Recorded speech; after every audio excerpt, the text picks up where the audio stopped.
Hola, hola, buenas tardes, bienvenidos a todos. En este video vamos a hablar sobre todas las cosas que tenemos que hacer después de llegar en España. Hey guys, welcome back to the channel. Welcome to this video.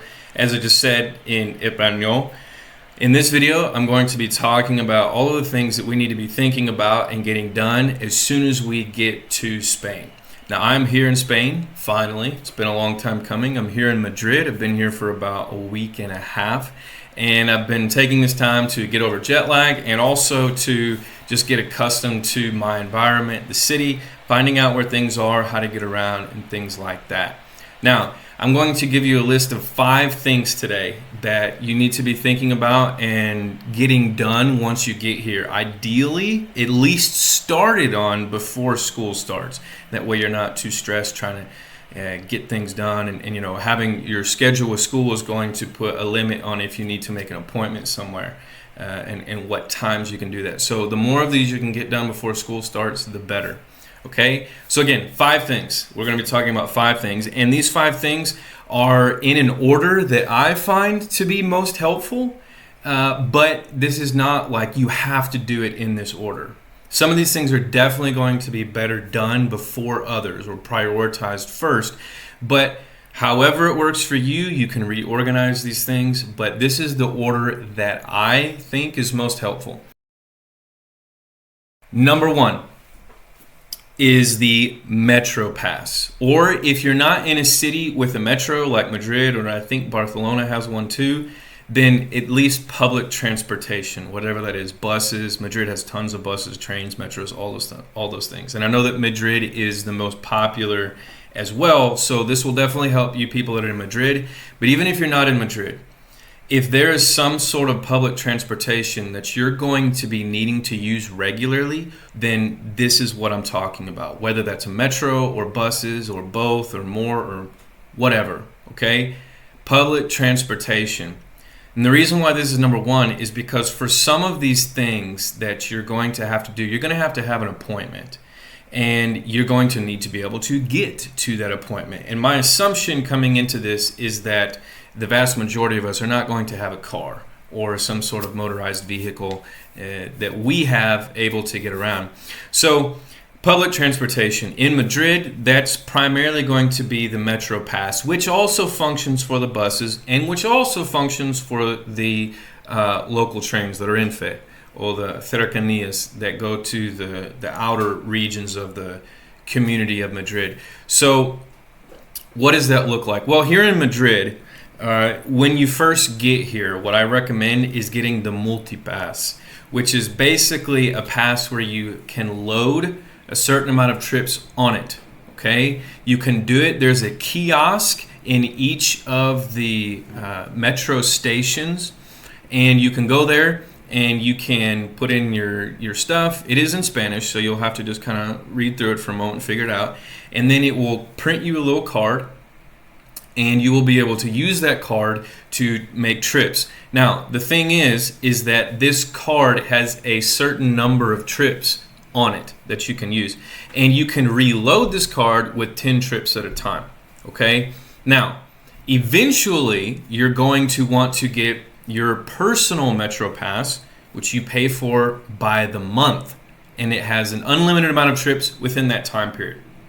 So if you can do that, then why would you get the multi-pass first? Well, because you're going to have to set an appointment to get your individual Metro Pass. Okay, so we have the multi-pass, all right, and then we have the individual pass. So multi-pass, you pay per trip, you upload 10 trips at a time, and then the individual pass you pay for by the month, and you travel as much as you want within that month on the trains and the metros and buses and so forth. Okay, but again, with the individual pass, you're going to have to set an appointment, which you are probably not going to have when you get here.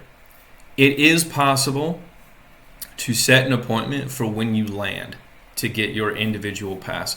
However, that's a lot of things to do where, you know, you're going to be carrying your luggage and figuring out where the office is, and also I'm pretty sure you have to have an address or at least a Spanish phone number to do that. So I would just wouldn't worry about that right away. When you get here, just take an Uber and get to where you're going to be staying. That's what you need to do first. Okay. I wouldn't worry about making an appointment. I think you technically can, but I'm not sure how you would do that without having a Spanish phone number.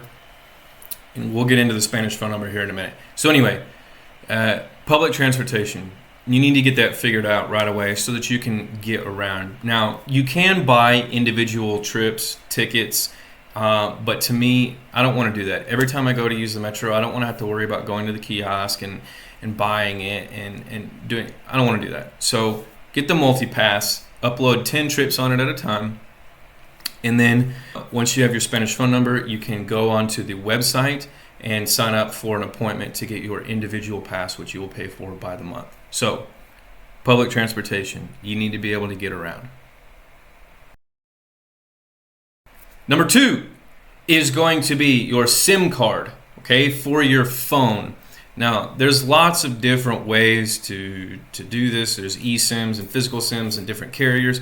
And so I'm just going to give a broad overview here.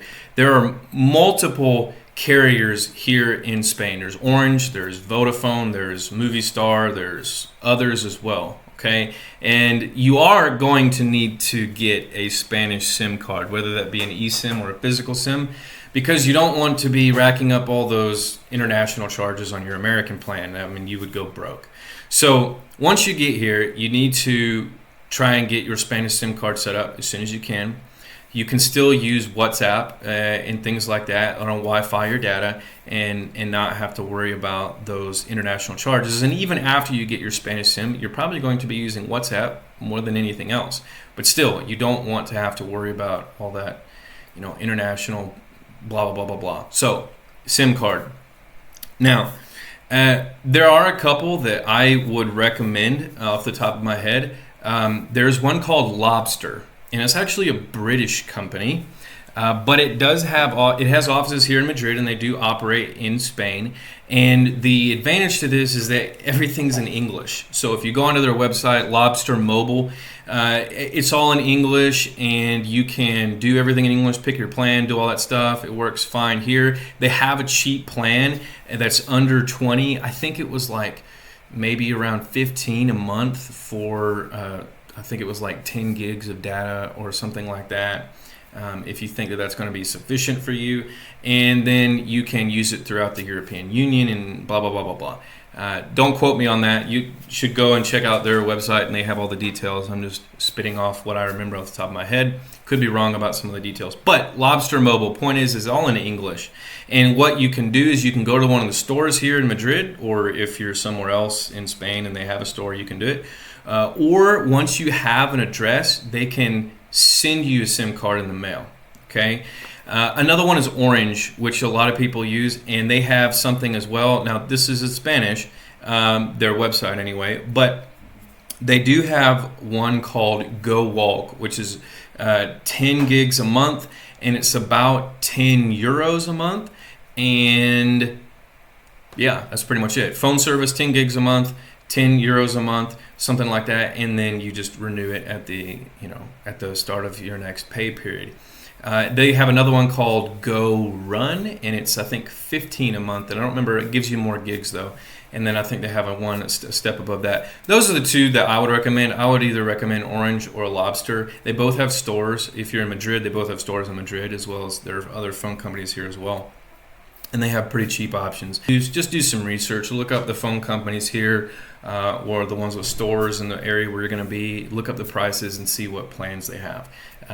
The reason why I mentioned those two specifically is because I know they have cheap options, and for Lobster specifically, it's in English. If you just are really struggling with your Spanish, or just don't feel like you can work through that process without knowing Spanish.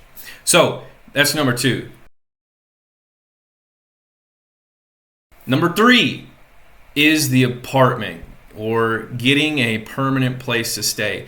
Now, if we're ranking all of these things in importance, this would probably be number 1. However, in order to be able to go look at apartments and things like that, you're going to need to be able to get there. So public transport, most likely. So hence why that was number one. And you're also going to want your Spanish phone number so that you can communicate with them, without problems. So hence what that's number two. But as far as overall importance and urgency, apartment. But this is going to be number three in my opinion. Now, when looking for an apartment, it is of course advised everywhere that you do not buy or rent anything until you've seen it in person. Hence why you need to wait until you get to Spain before you start trying to rent an apartment. Apparently there are a lot of scams out there. There's some other issues like empadronamiento that we're going to talk about in just a moment. And you just need to wait till you get here. Okay, so how do you go about getting one of these? Well, it kind of depends on what you're looking for. You can go onto the Facebook page and post, that is the Facebook page for the auxiliares in your region, and post that you're looking for something, and you will get blown up with offers and things about being offered shared spaces or whatever, so forth and so on. Also, you can look at Idealista, which is a website that is over rentals and units and things like that within Spain, I think Italy and somewhere else. But basically, it's what the locals would use to find something. And that's what I used as well. Now, Idealista is going to be more likely to be putting you with natives in the area, and the people that you're communicating are probably going to be speaking Spanish. In Facebook, you're probably going to have more of a likelihood, if not pretty much exclusive likelihood, to be speaking with people in English because you'll be posting in English. So just depends on what you want. If you go the Facebook route, you're probably going to be placed with other auxes or potentially with students, and maybe even international students into an apartment. And typically on the Facebook page, a lot of times they seem to be focused on like the city center in Madrid, the more populated or more popular areas. So if that's what you want, that's great. If you want to be with natives and practice your Spanish and have more options throughout the city, maybe even get something closer to your school, Idealista is probably going to be the way to go, because Idealista will show you everything within a range. You can set the range, and then you can look and do all of the specific searching in whatever area, part of town you want, your prices and all those things like that. But you are probably going to be interacting with locals, which could be good or bad depending on what you want. Now, along with the apartment, there's one very key thing that you must make sure of. You must make sure that they are willing to give you the empadronamiento. And what that is basically the official statement that you are living here and they are renting to you, okay? If you don't get it, or if they aren't willing to get it, when you're looking at an apartment, you need to ask them, are you willing to, can you give me the empadronamiento? Will you do that if I rent from you? If they say no, then you need to walk away and look somewhere else. You have to have this, okay? Why do you have to have this? Well, you have to have this for getting your TIE card, or as the Spaniards would say, the TIE, okay?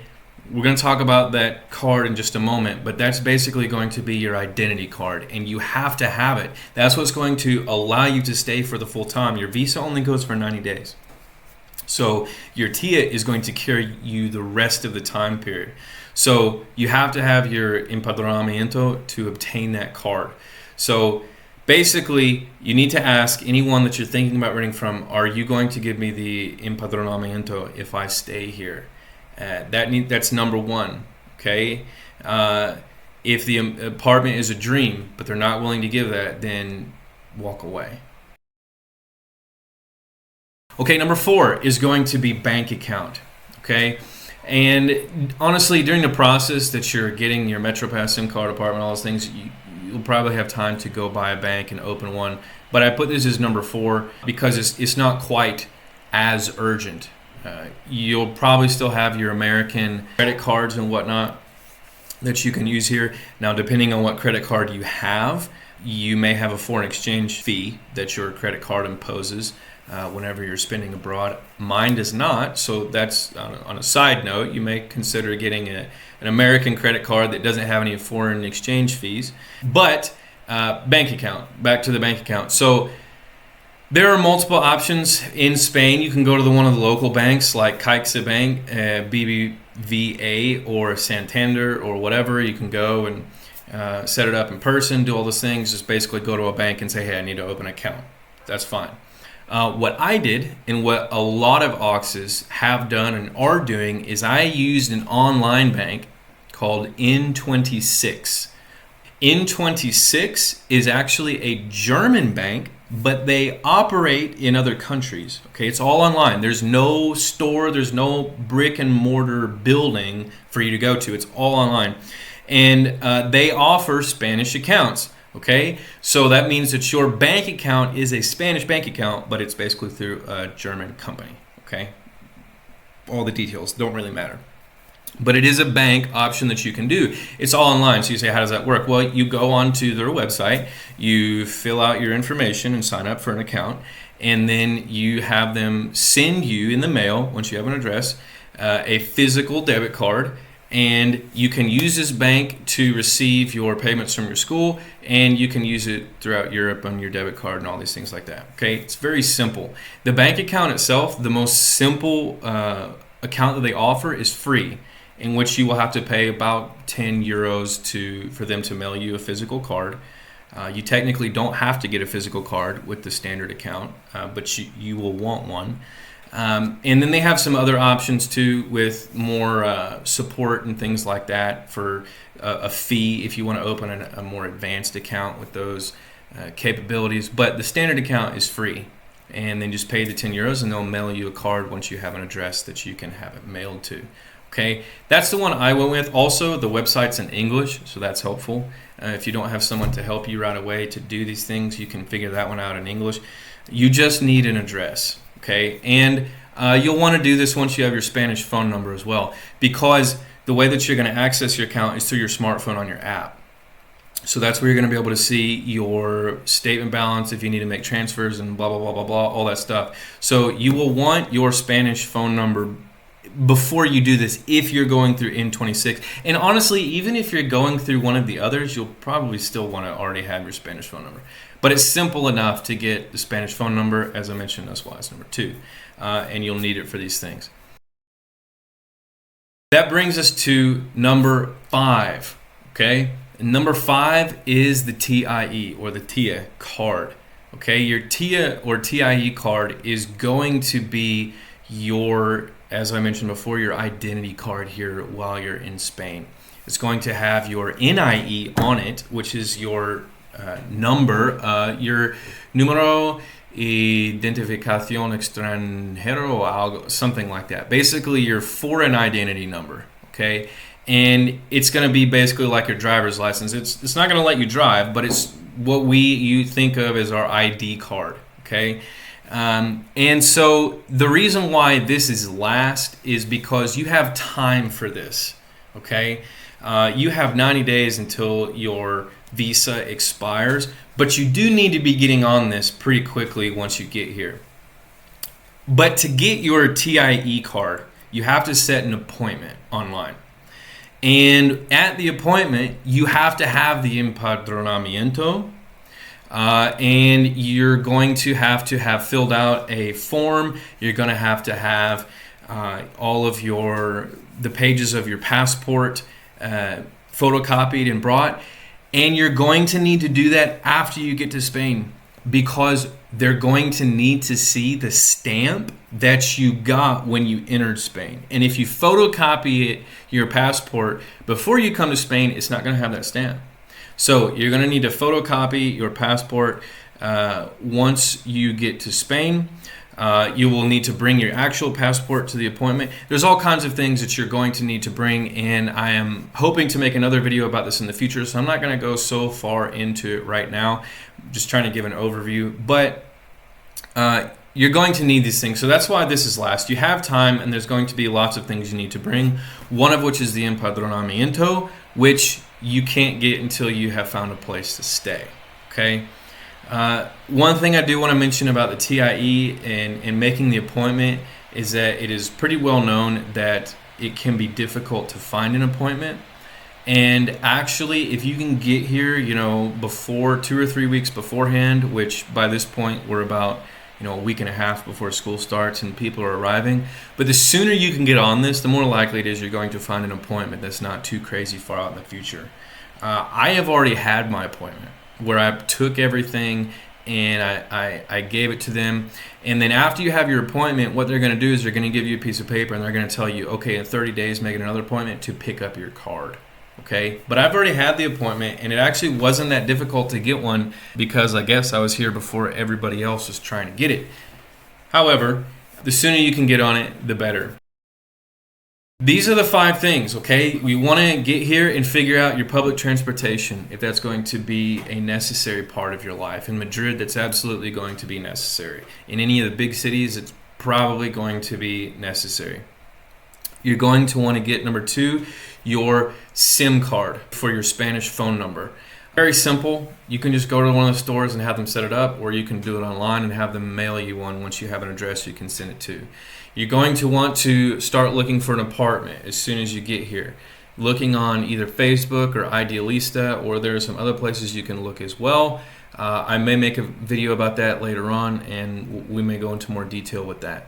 We want to start setting up our bank account. Okay, it's pretty simple. You can again use one of the online banks, or you can just go to one of the local banks here in Spain and get that set up. And then last, you want to be trying to get your TIE appointment set up. But again, make sure that you have all of the things that you need before you go and do that. Okay, so those are the 5 things that are, sort of immediate. You need to be thinking about once you hit the ground. Don't stress too much about it. It's not like you have to do it the day that you get here. You're not going to be able to do all of that the day you get here. You might be able to do some of it, but you don't necessarily have to do any of it the actual day or the day after you get here. Okay, I didn't. Give yourself some room to breathe. Nobody's going to come hunt you down if you don't get this done right away, okay? The Spanish police is not going to come and arrest you. So relax, don't stress. These are just the next steps, okay, that you need to be taking. And again, I've mentioned a couple of times, I'm going to be making some videos going into some more detail on some of these things. But I wanted to go ahead and get this video out just as sort of a checklist for you to do. In the meantime, you can always ask questions on the Facebook group, and what I have found most helpful, quite frankly, is the Spain Auxiliares page on Reddit, where you can answer, and you'll usually get some answers back within a few hours. These are the things that I wanted to get out there and get to you guys, as 5 things, and hopefully that's helpful for you. Once you get these 5 things done, that's pretty much, you're pretty much grooving. That's pretty much it. So hopefully this is helpful.